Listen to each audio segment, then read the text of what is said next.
И покрај енергетската криза, училиштата ќе бидат топли, а учениците во клупите, тврди министерот за образование Јетон Шакери.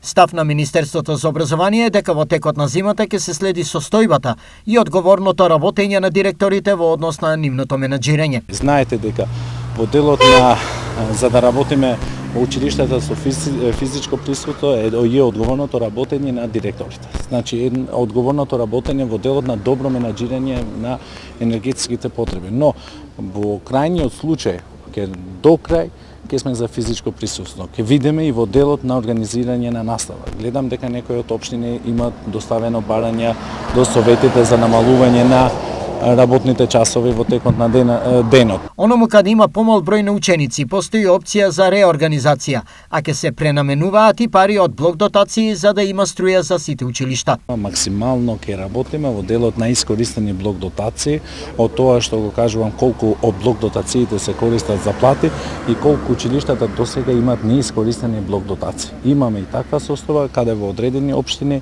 имаме и неискористени блок дотации од делот на блок дотациите што се за основно и средно образование. Минатата недела, со цел да се овозможи непречено работење на училиштата, со одлука на влада, истите од слободен беа префрлени на регулиран пазар на струја.